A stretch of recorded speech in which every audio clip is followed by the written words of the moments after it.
Ok, gravando, tudo certo, vamos lá, gravando. Boa tarde, meus amados irmãos e irmãs, sejam bem-vindos de volta a esse tema, bem como ao meu escritório. Para quem ainda não me conhece, se você está me vendo pela primeira vez nesse vídeo, eu me chamo Tarsis Braga. Eu faço parte de algumas ordens iniciáticas. Trabalhei durante muito, mas muito tempo na área sacerdotal de diversas religiões. Atualmente, eu estou estudando, fazendo um curso intenso de 8 anos, gente. Já estou no quarto, que é fornecido por uma dessas grandes religiões. Inclusive, ela é grande aqui no Brasil e bem polêmica. E faço parte de 2 institutos de parapsicologia. Esse sou eu. Bem-vindo aqui ao canal que é nosso, dessa fraternidade que nós formamos. De cara, eu digo para vocês que nós estamos no terceiro ponto de conhecimento, terceiro ponto de sabedoria desse tema. E que ele está sendo dividido em partes também, esse terceiro ponto. Eu estou na terceira parte desse terceiro ponto. Olha o número 3 aí do ocultista manifestando coisas. Talvez seja essa a hora de você ter cliques, ter insights, conseguir entender a proposta, porque está bem na parte da manifestação nesse número 3, saindo várias vezes. Agora, você que não viu meus vídeos anteriores, pode ter esses insights também. Eu vou deixar os links aqui na descrição para você poder acompanhar o assunto desde o começo, poder entender esse vídeo de forma plena. E lá, gente, se você não é inscrito no meu canal, se inscreve. Me ajuda com isso. Se você já vê meus vídeos há bastante tempo e não se inscreveu, se inscreve também. Faça parte dessa fraternidade, faça esse canal crescer. Deixem seus likes nos vídeos que vocês gostarem, confiram os vídeos anteriores, os temas anteriores. Gostou? Dá o like para mim. Usou na sua vida pessoal o conhecimento que eu passei? Deu certo? Teve resultado? Comenta para mim nos vídeos. Vou ficar feliz com esses comentários. Me ajuda a ver o que vocês gostam, a produzir novos vídeos. Continuem compartilhando da forma como vocês têm feito, porque é isso que me traz pessoas iguais a vocês, que gostam de estudar, que assistem os vídeos anotando coisa por coisa suas dúvidas e deixam nos comentários, que praticam em casa, testam as coisas e veem a veracidade do conteúdo. E não deixem também de me seguir no Instagram, para a gente poder estreitar essa relação que nós temos. @Tarsis, Nephilim com PH e M no final. Vamos fazer essa fraternidade ficar maior, ficar mais forte, ocultistas. Para você que quer apenas um fio de prata da meada do que foi meu vídeo anterior, lá eu falei sobre a mitologia dos vampiros, sobre o que tem de mito na questão do vampiro. E esse vídeo aqui, ele trata da verdade sobre os vampiros. Nota que o que vai ser dito aqui agora já não trata mais de mito. Então, gente, sem mais delongas e continuando o assunto, ironicamente, os vampiros de verdade passaram a existir quando a prática de beber sangue, bem como de fornecer o seu próprio sangue em troca de poderes ocultos, caiu por terra. Olha que coisa irônica isso, olha que coisa mágica isso. O vampiro que a gente conhece começou a ser um vampiro de verdade quando ele parou de beber sangue. Quando ele parou de oferecer o sangue dele ritualisticamente. E isso se deve, eu quero lembrar a vocês um fato importante, que as ciências ocultas praticadas na Mesopotâmia, praticadas no Oriente e na África, demoraram para chegar aqui no Ocidente, demoraram para chegar na Europa. Já pararam para pensar nisso? Os povos orientais, eles sempre foram muito fechados, como é o caso da China. Os índios eram mal vistos, né? E os hindus eram confundidos com eles. Então, olha que louco isso. Quando o homem europeu encontrava os povos indígenas, além de eles enxergarem com maus olhos esses povos, eles ainda tinham confundido, na maioria das vezes, com os hindus. Porque eles saíam com as navegações procurando a Índia e chegavam nesses lugares e não sabiam que ali não era a Índia, e aí confundiam aquele povo com o hindu. Por isso que esses povos receberam esse jargão de índio. Foi o homem europeu que deu. Na cabeça genial do homem europeu, o índio era o quê? Um habitante da Índia. Nota, gente, que e a ascensão muçulmana tornou o acesso aos territórios africanos algo muito difícil. Ou então, o que aconteceu aí, gente? Nota, o Ocidente não tinha o hábito de praticar ciências ocultas. No Oriente era muito comum, mas os países eram fechados. Quando eles chegavam perto de algum povo que poderia de repente inserir eles no ocultismo de alguma forma, eles até confundiam um povo com o outro, não aproveitavam a oportunidade, viam com maus olhos, sabe? Os muçulmanos, quando eles começaram a ser fortes no território africano, mesmo ainda tendo gente que não era muçulmana, que praticava essas ciências ocultas, ficava difícil de você visitar eles, porque estava sempre tendo guerra naquele território, sempre tendo uma possibilidade de você sofrer um ataque.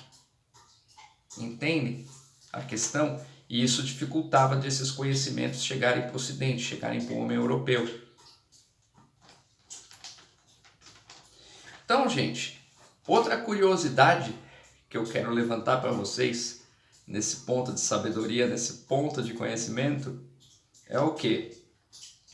Que as grandes navegações e a exploração de território, pois o europeu navegava pelas costas marítimas, né? Então, o que isso quer dizer? Que sempre que tinha uma navegação, ela não poderia ser considerada um grande empreendimento, uma grande exploração de território. O homem europeu, ele tinha esse hábito, né? O ocidental, ele tinha o medo de perder o caminho de casa e ele vinha navegando pelos mares, mas até onde ele enxergava a terra, ele ia rodeando para ver se encontrava algum povo ali, sabe?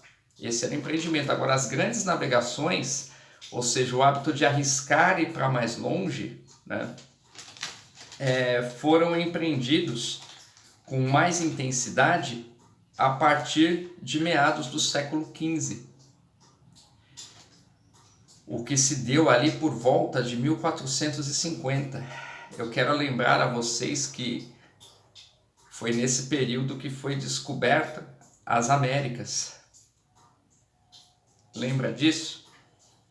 Em 1500 foi quando supostamente redescobriram o Brasil, a nossa região, onde nós vivemos.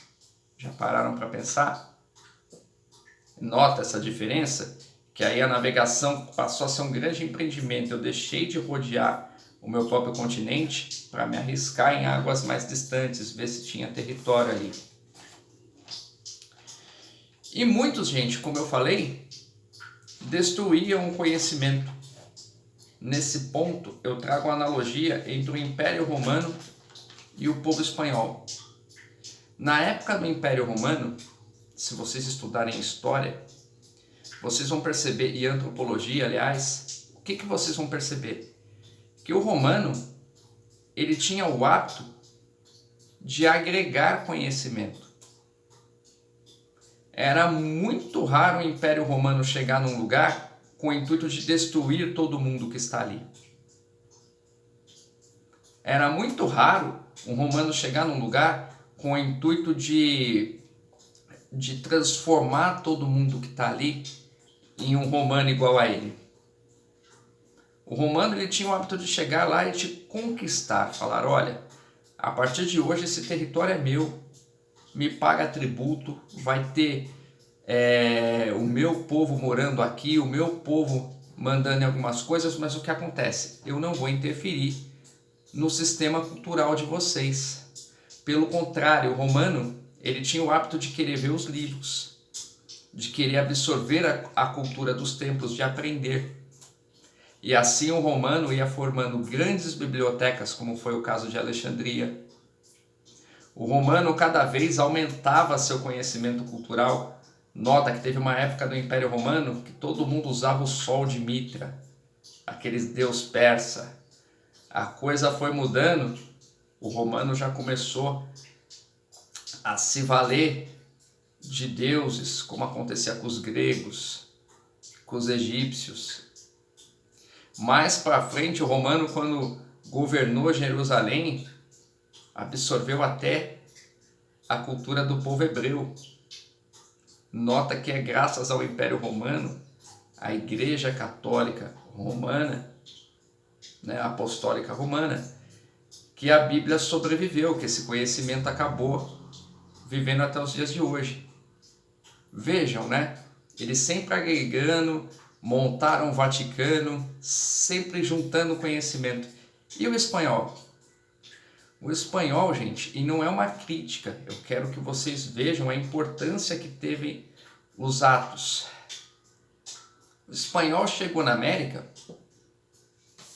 ele já viu um povo ali, uma civilização que tinha uma série de crenças, uma série de procedimentos, de arquitetura, de conhecimentos. E ele, além de aniquilar aquele povo, fez questão de queimar os livros, e numa dessa foi queimado o Popol Vuh. Irmão Tarsis, e o que tem que queimaram o Popol Vuh? Vou te explicar. A analogia aí para você entender a importância de se queimar um Popol Vuh é que assim, gente, eu falei no vídeo anterior que a fundação da Ordem Druídica ocorreu por volta de 550 depois de Cristo, lá em Innsmouth. Por isso que eu falo para vocês, não viu meu vídeo anterior? Se você ver esse aqui, você vai compreender de forma plena. Dá uma conferida aí na descrição nos links. Ou seja, em 1500 depois de Cristo, quando o povo espanhol chegou aqui, nota que já tinham se passados quase 1000 anos depois da fundação da Ordem Druídica. Muitas tribos já haviam realizado o upgrade para o modelo iniciático. E era o que estava acontecendo nesse império, com os astecas, com os incas, com os maias, com todo aquele povo. Aquele povo tribal, assim como aconteceu lá com o celta, também foi evoluindo, e aliás, por influência do celta, e foi deixando de ser religião para inserir conhecimentos iniciáticos. Lógico que muita coisa que eles praticavam ainda tinha um ponto de vista primitivo, mas entendam a riqueza que tinha o livro que foi queimado, o Popol Vuh. Imagina se queimassem a Bíblia. Expliquei para vocês no vídeo anterior que a Bíblia também tinha um conhecimento primitivo hebreu, que eles também faziam sacrifícios, mas nota o tanto de conhecimento iniciático que tinha no livro deles, que eles são resumo da Cabala, e incendiaram o Popol Vuh. Então, o homem do Ocidente, o europeu, ele começou a receber essa cultura iniciática, ele começou a se tocar dessas ciências ocultas muito tarde, gente. Muitos outros povos já praticavam antes dele. É muito recente essa questão do homem europeu fazer parte das práticas das ciências ocultas. Tanto é que eu falei para vocês, a parapsicologia foi aceita como ciência clássica tem pouco mais de 100 anos. Por esse motivo, gente, que o estereótipo de vampiro, aquele que a gente conhece, aquele da mitologia, está associado a homens e mulheres da Idade Média, né? Sempre que se fala num vampiro, se fala num homem com aquela roupa vitoriana, mulheres com aqueles vestidos, espartilho, né? Nota a conotação, da onde vem a lenda aí. Dos cavaleiros e magos medievais, né? Que tinha aquela história que cavaleiro tal era tão bem sucedido na época das cruzadas porque ele era um vampiro, ele na verdade ele tinha habilidades que os outros não tinham. Os magos, né, falavam que que existiam em algumas igrejas sacerdotes que eram vampiros e por isso faziam grandes coisas, né? Isso é coisa da época. Inclusive, gente, para quem assistiu o último vídeo, vocês vão ver que a Romênia, onde nasceu lá o Vlad, essa cultura é muito presente. Depois, quem quiser pesquisar o significado de Strigoi, vocês vão ver, vão entender muito disso do que está sendo falado aqui.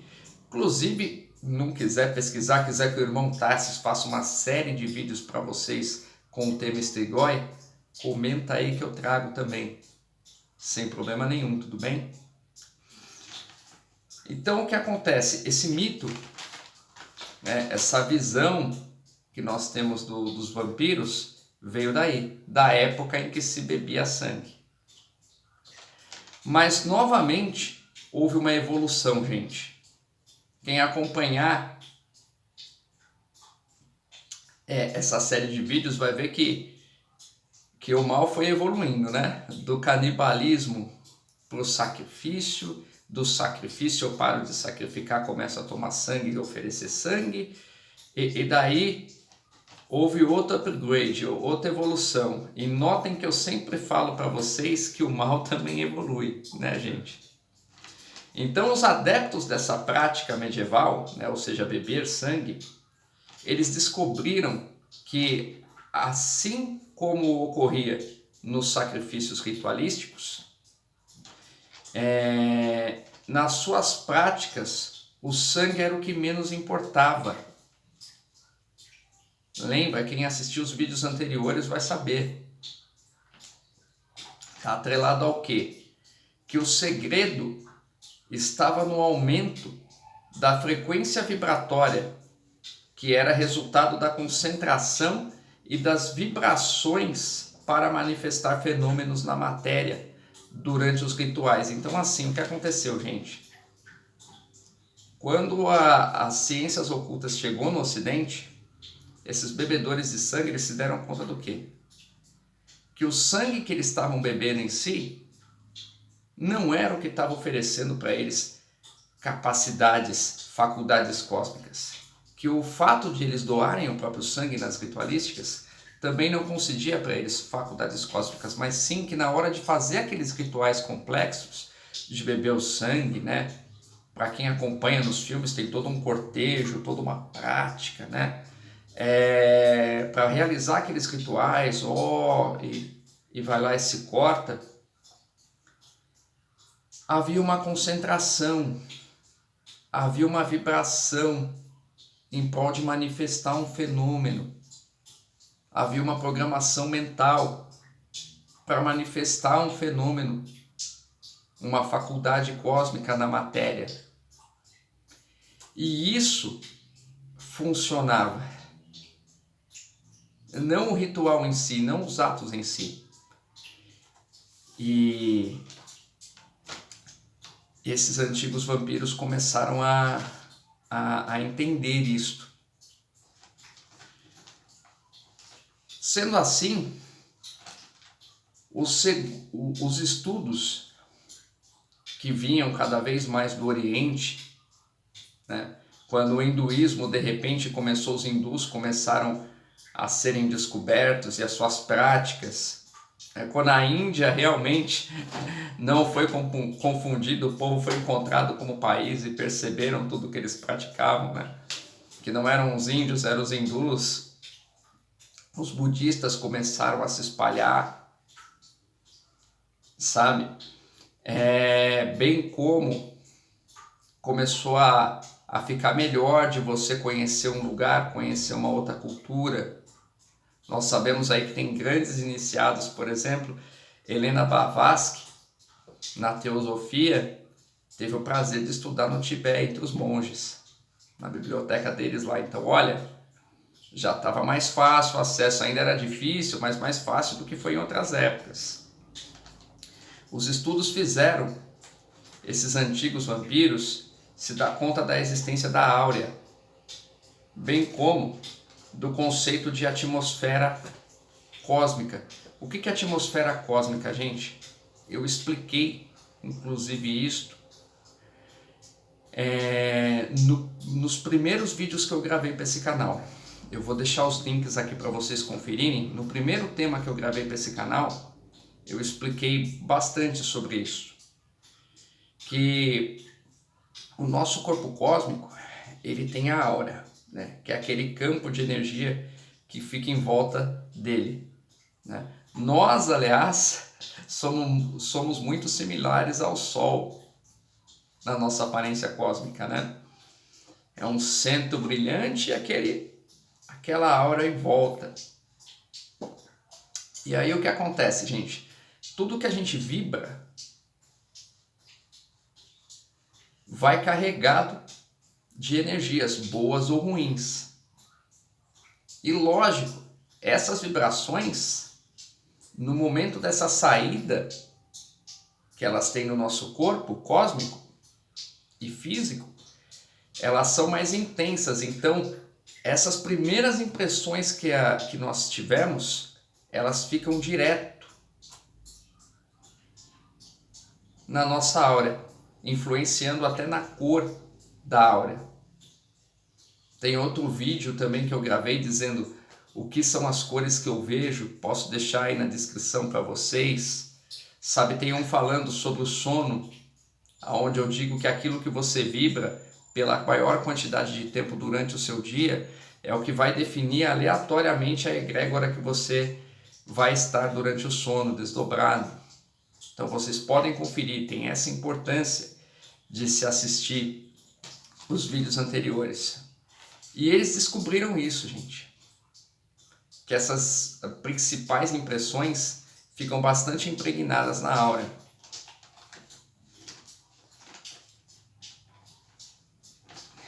Bem como a ascensão da ciência clássica trouxe a público que o excesso de ferro no sangue causa ferrugem nos órgãos, promovendo consequências distintas para cada um deles. O que acontece, gente? O sangue é cheio de ferro, mas é um ferro equilibrado para o nosso organismo. Quando nós consumimos sangue, nós estamos consumindo mais ferro de forma direta. Ele vai ser lá, participar do nosso metabolismo e distribuído para onde deveria ir, o ferro vai para o sangue. Entendeu? E olha aí, a ingestão de muito sangue pode provocar o aumento do ferro no seu sangue. E aí você vai desenvolver uma doença que vai enferrujando os seus órgãos. E para cada órgão que enferruja, você tem um efeito. A ciência clássica trouxe isso à tona. Então esses ocultistas começaram a falar, mas poxa, agora é assim, tem um cientista fazendo teste, isso dá doença de verdade. E agora, eu sempre achei que isso, nota outra coisa que influenciou esse upgrade. Além de a ciência oculta começar a ser mais presente no Ocidente, eles começaram a se tocar dessas provas da ciência clássica. Então, ou seja, eles perceberam que além de não conceder superpoderes, destruía seu físico. Que beber sangue não era o ideal. E o mal evoluiu, gente.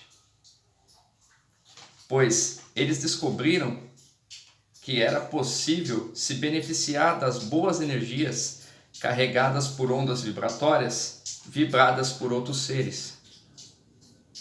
Sabe? Essas ciências ocultas que vieram de fora, por exemplo, o Reiki, antigamente, onde se usava a vibração das mãos para equilibrar chakras, para equilibrar áurea, sabe? Eles começaram a perceber. Esses estudos da parapsicologia começaram a ficar cada vez mais presentes, provando a influência das frequências vibratórias, tanto das ondas que você capta com essas energias, tanto das ondas que você recebe. Inclusive o primeiro tema desse canal é só sobre isso, vai te orientar muito lá. Eles começaram a perceber, bem como o poder que tem a influência da atmosfera cósmica de outros seres. Então, eu quero que vocês entendam que assim, você está aqui vibrando e a sua aura está carregada com essas impressões. Então, uma pessoa que tem uma energia muito boa, está vibrando numa vibração muito alta,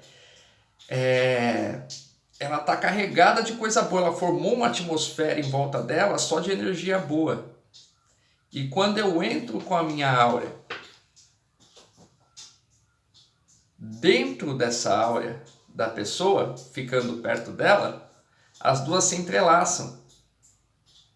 E tanto eu posso influenciar ela com as minhas ondas vibratórias, com a minha própria aura, quanto ela pode me influenciar. E eles descobriram isso. Eles descobriram que se eles chegam perto de uma pessoa assim, eles podem, ao invés de ficar só vibrando energias, ficar captando. Só que aí o que acontece? Eles ficam dentro da sua aura, captando as coisas boas, as energias boas da sua aura e usando a deles para vibrar aquelas manifestações físicas que eles querem, aquelas faculdades cósmicas que eles querem manifestar usando a energia da sua aura. Entende? Desse processo de eras, gente, que olha que o hábito de beber sangue, de ser vampiro, nasceu lá no canibalismo, né, até chegar nessa parte, surgiram os verdadeiros vampiros, os sugadores de energia, que existem até os dias de hoje, inclusive, gente. Até os dias de hoje, eles estão entre nós. Então, por isso que é muito comum vocês verem desenhos e filmes aonde chega aquele ser, né, meio maligno, e sabe, a alma do outro sai do corpo e de repente fica seco ali, ele chega perto da planta, a planta seca. Por isso, aquela piadinha do secar, quando a pessoa está de olho numa coisa boa que você tem, você fala, poxa, deu errado porque ela secou. O trocadilho vinha daí. A construção dessa piada era inteligente, ela fala sobre as pessoas que sugam a energia das outras, sabe? Inclusive, eu vou relatar outro incidente de experiência própria, que vocês sabem que eu adoro isto, adoro poder colocar situações reais. Infelizmente eu não posso falar o nome do evento, mas ele acontece todo ano em uma região de São Paulo, onde muitos ocultistas se encontram. E aí lá sempre participa um casal que se anuncia como vampiros, né? E o que acontece? Certa vez eu vi uma galera empolgada para participar do ritual vampirístico ali, e foram lá, de repente saiu todo mundo aqui assim, ó. Nossa, gente, eu tô sentindo uma tontura, tô sentindo uma fraqueza, não senti algo ruim quando participei ali, entendem? E eu lá, parapsicólogo do lado olhando, eu entendi o que aconteceu. Eles chamavam todo mundo, falavam, vamos fazer uma coisa, agora vibra todo mundo aí.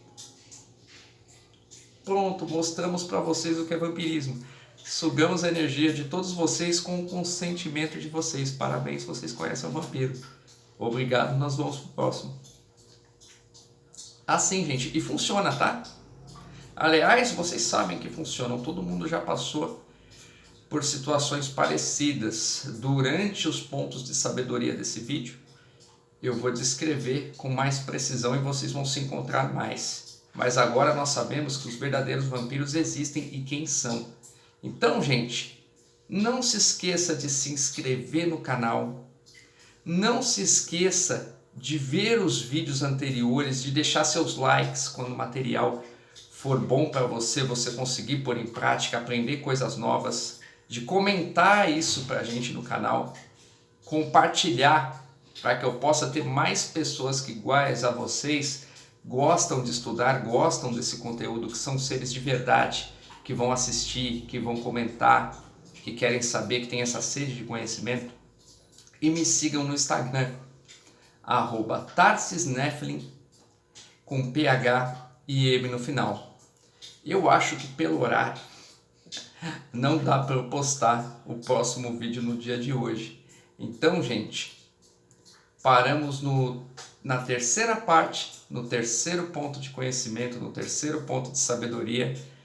Eu volto no outro dia gravando o quarto ponto de sabedoria e até lá, namastê, gente. Muito obrigado por todos os resultados e por toda essa fraternidade que nós estamos formando, e não perde o próximo vídeo não.